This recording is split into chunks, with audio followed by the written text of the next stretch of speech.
Halo, Zoe Mistik kembali dengan saya Triandoko di Bermain Jiwa. Video kali ini saya mau membagikan pengalaman mistik saya. Jadi beberapa mungkin yang pernah bertemu dengan saya pernah mendengar cerita ini. Jadi ini adalah cerita yang tidak mungkin saya lupakan karena dari proses mistik ini, dari fenomena ini, akhirnya saya mengawali membuat channel Bermain Jiwa. Saya melalui proses panjang untuk membagikan banyak hal yang susah dipercaya, tapi karena momentum inilah, saya mulai lebih percaya diri untuk membagikan apa yang selama ini sering saya alami dan kadang sulit jelaskan secara logika. Oke, seperti apa? Kita akan bahas setelah yang satu ini.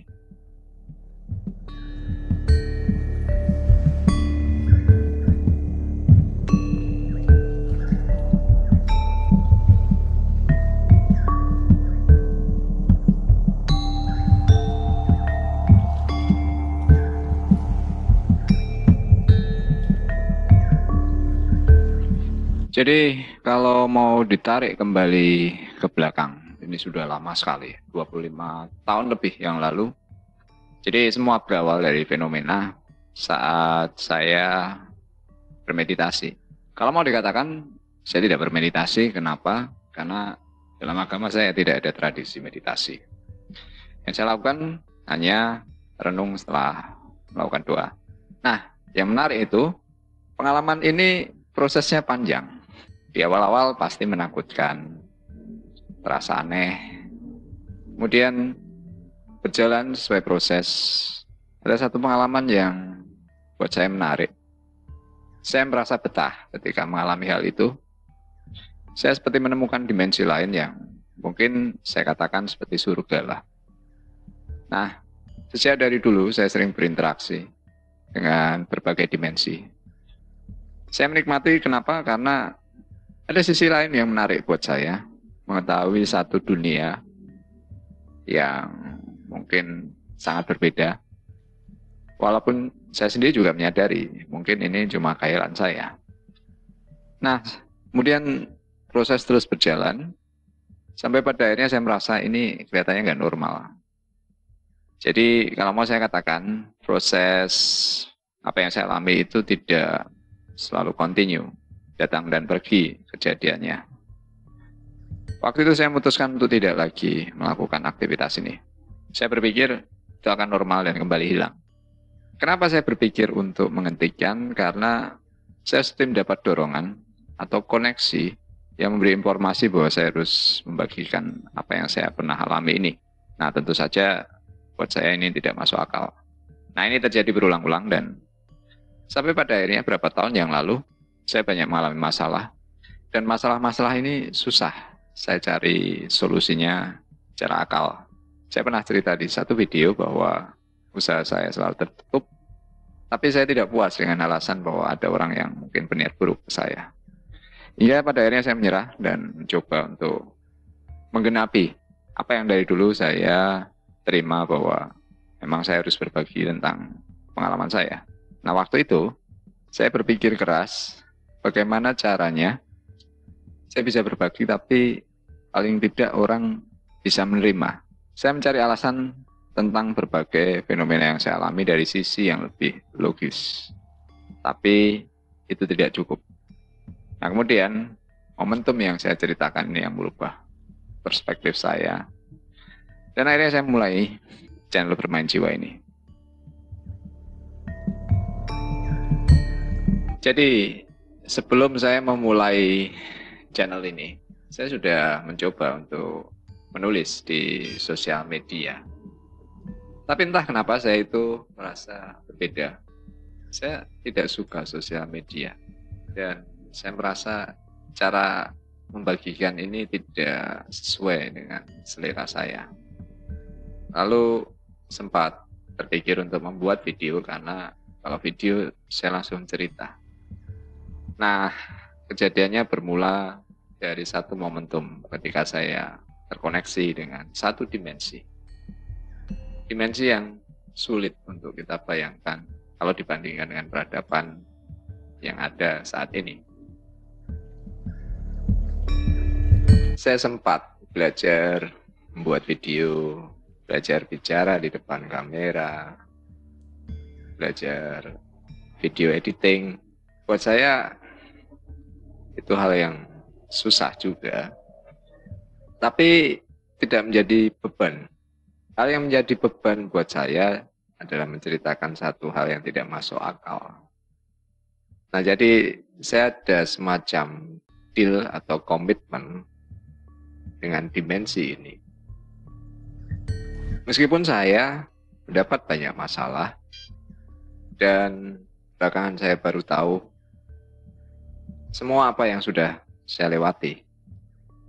Jadi pada intinya sebetulnya orang itu ketika lahir ada dua target belajar.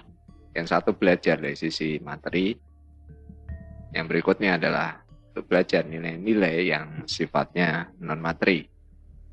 Jadi mungkin buat siapa saja, kalau kalian mengalami banyak masalah terkait materi dalam arti duniawi ya, entah itu perkawinan, entah itu finansial, entah itu kesehatan, itu pasti terkait dengan misi apa yang kalian mesti pelajari selama hidup. Jadi saya melakukan koneksi yang intens dengan dimensi ini beberapa lama sebelum saya mulai memutuskan membuat channel. Di sana saya belajar banyak hal. Kalau mau saya gambarkan, dimensi ini sangat tidak masuk akal. Dimensi ini tidak ada gender, tidak ada jenis kelamin. Dimensi itu juga sudah tidak ada perkawinan. Dimensi itu juga tidak berkembang biak seperti kita. Kemudian di dimensi itu juga tidak mengalami kematian. Nah, yang menarik itu adalah bentuk interaksi saya dengan dimensi ini. Karena ini dari latar belakang yang sangat berbeda. Maka pertanyaan-pertanyaan saya itu kadang lucu ya. Kalau mereka tidak mati apa tidak bosan? Lalu kalau sudah tidak ada perkembangbiakan, tidak ada persetubuhan, apakah tidak ada cinta? Nah, pertanyaan-pertanyaan itu yang saya sering pelajari ketika berinteraksi dengan dimensi ini. Nah, kembali lagi tadi pada misi di mana pokoknya saya harus cerita tentang apa yang saya alami. Tapi saya minta bantuan mereka. Gimana sih supaya saya bisa menyampaikan yang paling tidak orang tertarik untuk memikirkannya.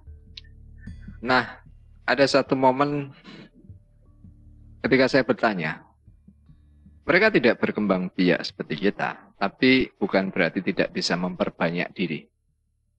Lalu, kalau dikatakan pertumbuhan dari bayi sampai ke orang tua, kalau dimensinya sudah berbeda, pertanyaan saya lalu mereka belajar apa? Dan bagaimana cara belajar mereka? Kemudian di situ saya diberitahu, kuncinya adalah ketika kamu memahami dimensi spirit.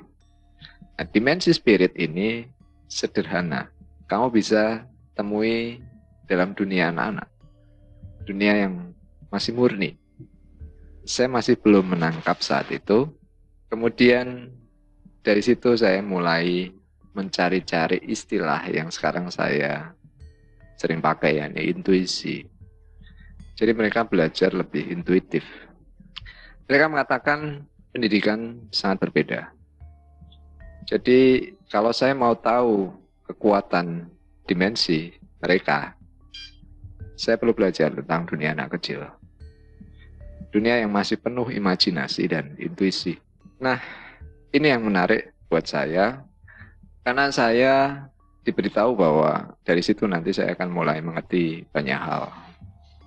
Momentum ini yang kemudian merubah mindset saya, yang tadinya skeptis, tidak percaya, dan mulai menekuni intuisi, dan saya mulai tertarik belajar sains.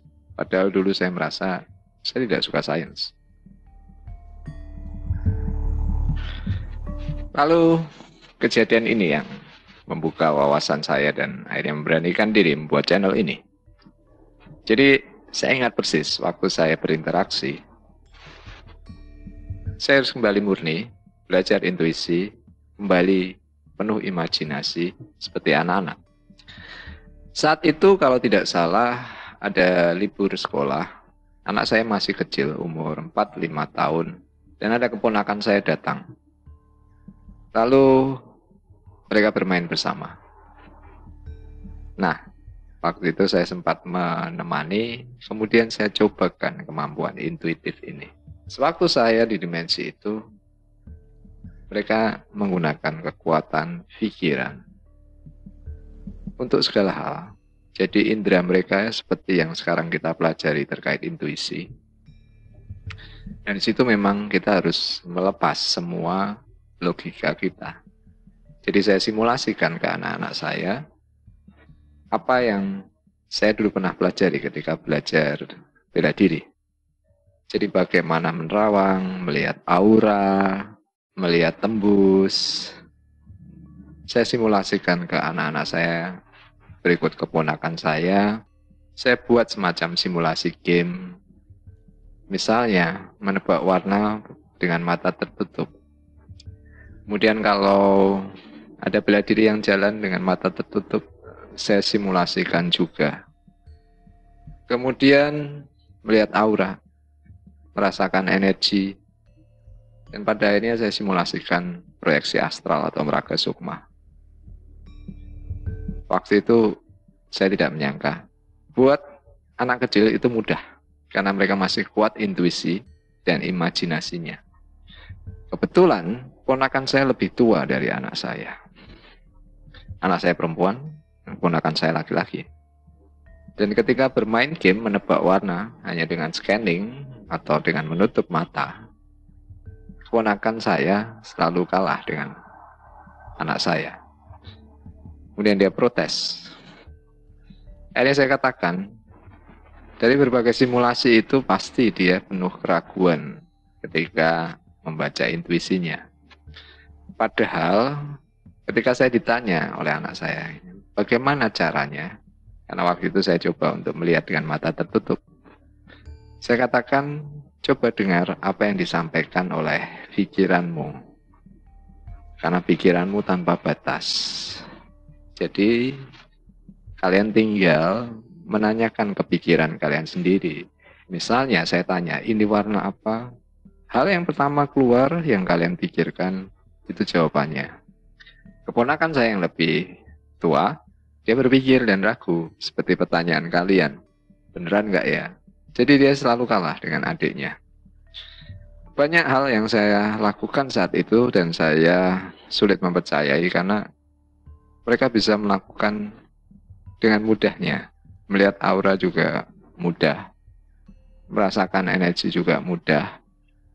Kemudian peta umpet tanpa melihat, langsung hanya menebak di mana mereka bisa. Dan yang terakhir, saya simulasikan astral projection. Saya minta ke anak saya dan keponakan saya untuk duduk terpisah, berjauhan, dan kebetulan mereka satu sekolah. Saya katakan ke mereka, sekarang kalian main peta umpetnya di sekolah, bukan di sini. Lalu mereka bertanya, bagaimana caranya? Saya katakan, kalian tinggal berpikir, imajinasikan kalian datang ke sekolah, dan kemudian kalian main peta umpetnya di sana. Ini adalah bagian terakhir saya mencobakan kemampuan yang saya pelajari di dimensi lain. Apa yang terjadi, saya juga tidak percaya. Keponakan saya dan anak saya, mereka asik bercerita. Mereka bisa mengatakan kakaknya ada di mana, tadi sembunyi di mana, jelas. Saat itu saya kagum, tapi saya ketakutan juga. Tapi dari situ saya mulai percaya ada satu kekuatan yang di luar apa yang bisa kita percaya. Dari dimensi yang saya sering kunjungi, saya diberitahu bahwa apa yang bisa dicapai dalam dimensi kita, ini adalah dasar buat kehidupan di dimensi mereka. Nah, dari peristiwa ini, saya kemudian membaca buku terkait intuisi, terkait ESP, Extrasensory Perception. Kemudian saya menjadi punya keyakinan lebih ketika menemukan tulisan Walter Russell yang oleh Tesla dikatakan, kamu harus sembunyikan ini karena manusia belum siap. Ini penjelasan tentang kosmogoni dari semesta. Mungkin hanya berapa lama saya belajar, akhirnya saya memulai channel Bermain Jiwa ini, meskipun di awal itu juga tidak mudah. Karena saya merasa ini tidak nyata, tidak benar. Dan sekarang boleh dikata channel ini di luar dugaan saya. Dan banyak orang yang juga mengalami fenomena tapi tidak punya penjelasan. Dan akhirnya saya tahu apa semua yang dulu saya lewati. Dan kenapa saya harus membagikan itu. Oke, terima kasih sudah mendengarkan cerita saya. Kalau kalian suka hal-hal yang semacam ini, saya akan coba nanti ceritakan hal-hal yang lain. Mungkin dari situ kita lebih banyak tahu tentang kekuatan pikiran dan intuisi kita. Kalau kalian suka video ini, silakan berikan like, silakan share, dan berikan komentar supaya saya punya ide untuk menanggapi ketertarikan kalian tentang dimensi tanpa batas. Sampai ketemu di video selanjutnya. Selamat bermeditasi, selamat bermain jiwa.